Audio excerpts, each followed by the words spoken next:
Hi everyone, it's Paul here from Rawsome Healthy. How are you doing today, guys? Now today I've got a very close friend with me, well, a friend that we've become close with since we've been here in Queensland, Australia, and his name is Zalan. Hi Zalan, how are you doing today? Hi Paul, yeah, great, thank you.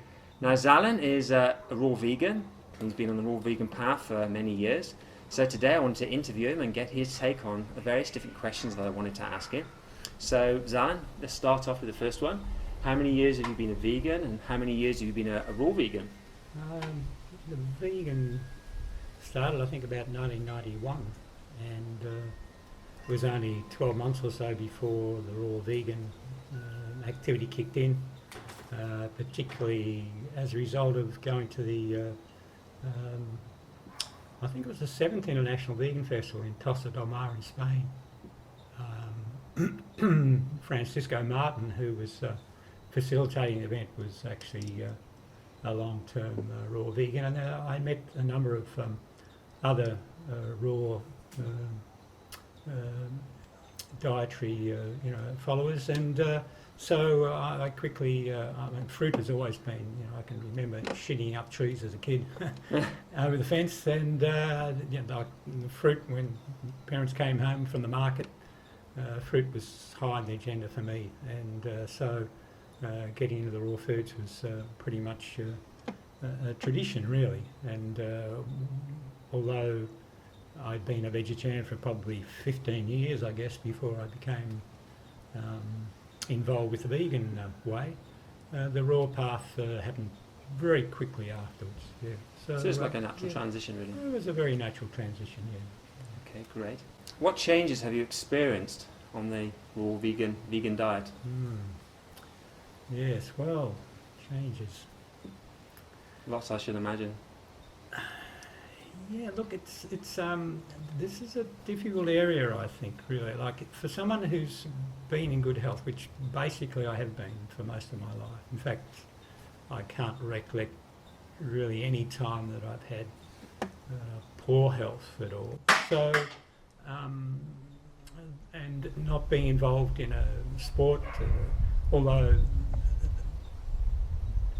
being involved in some sporting activity, but not in competitive sporting activity, and not, in a sense, trying to maximise my potential in any particular area, but rather playing games and sports for enjoyment and for the love of being outside and playing with friends. It was never something which was obviously a big change in my overall health status. I didn't think I had kept a good health status, and it was maintained. And I think the main difference moving from the vegan to the raw vegan was more a sense of lightness and a little bit of weight difference, but also a sense of creativity, of course, and being involved in the food industry, which I was, in hospitality, in my vegetarian guest house at that stage, although we only ever served vegan food.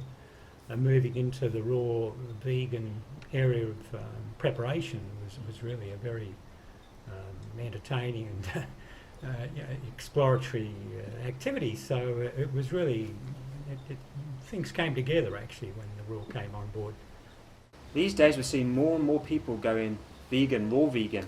Now what do you think this is? What do you think's making them go raw and raw vegan? The words there, basically.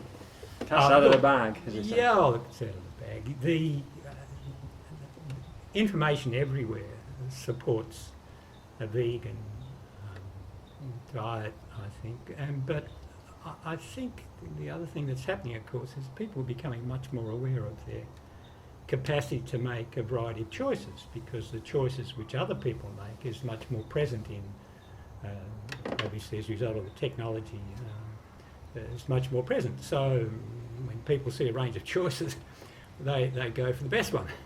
And vegan presents itself in so many different ways, obviously. I mean, no, I can't think of a way vegan doesn't present itself, because it's moving into, it's got the ethical activity covered, it's got sort of the wisdom in terms of long-term health and longevity, it's got obvious activity associated with animal welfare and animal rights at the back of it. It's got the feel-good reminder every time that you feel that you're actually doing something worthwhile in the world for yourself, and also in a position to possibly experience the results for yourself and help other people along.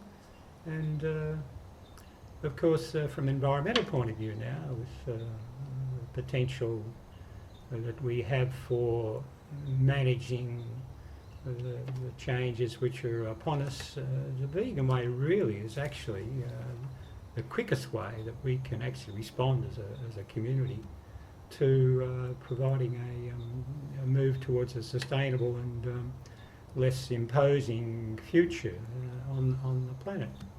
And of course there's a lot of comrades around.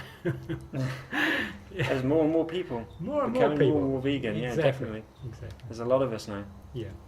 What steps would you recommend people taking towards becoming raw vegan? If they want to become raw vegan, what steps should they take?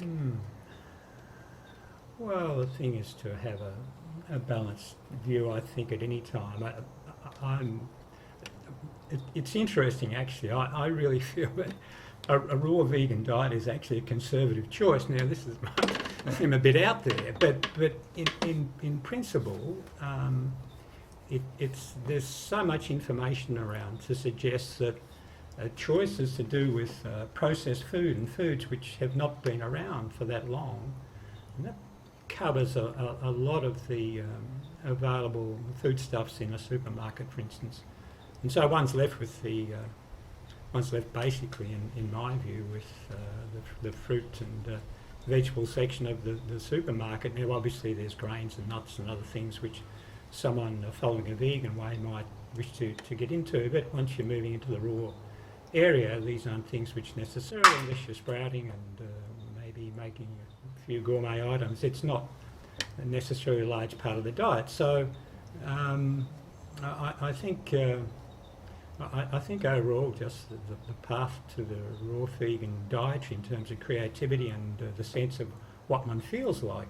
Some willpower at times is obviously needed, and some guidance actually from good information and from other people who've been down the path is always of great value.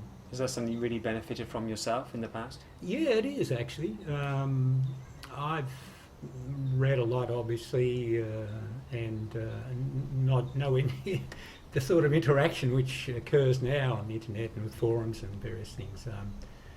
When I was moving into that realm, there were a few people I knew who were vegan, natural hygienists or nature cure practitioners, some who'd been on raw foods for 20 or 30 years themselves. So there was a variety of information around, and it's a suggestion that this was a progression, a path from the vegetarian to vegan to raw vegan to higher fruit content, high raw content diet, mainly of whole foods and plant-based nutrition. These are all aspects of the progression, and there'll be favourites which you will find these are the ones that stick there. It might be chips or something. For other people it might be bread.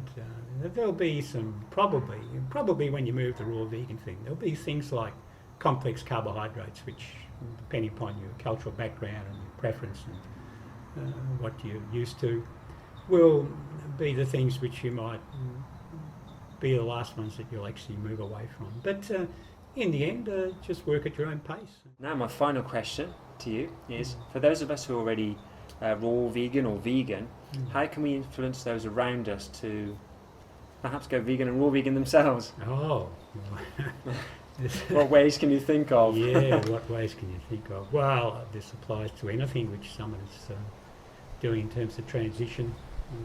There's many sort of little cliches about when people are ready or whether they're not, but I think the obvious thing is that when people come to a position of awareness where they really are looking for something of value and seriously looking for it, I think the raw vegan is going to stand out because the information's out there. You only need to meet a few people and get involved and see the value and the presentation of those involved. I can recollect a good friend saying that if you want something done, we'll get a vegan, you know, to help you, because they're on the ball. And I think that's very much the case with anyone who's become independent in terms of their lifestyle choices, whatever that lifestyle choice is and their preferences. But I think people do become more independent, and as such they become much more grounded.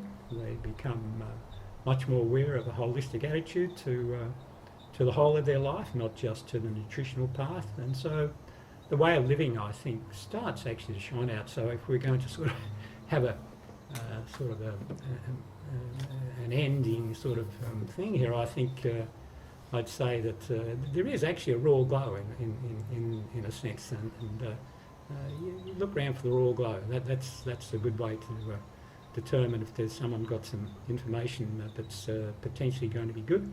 And the final thing is eat more fruit and vegetables. Thanks, Paul. Thank you very much, Zalan. It's been great interviewing you. Thank you for all your thoughts today and your views into raw veganism. It's been very interesting speaking to you. So, as always, guys, thank you very much for watching. Please leave your comments below. As always, we'd love to hear from you. Eat sweet, be fit, and you'll see you soon. Great. Bye. Thank you.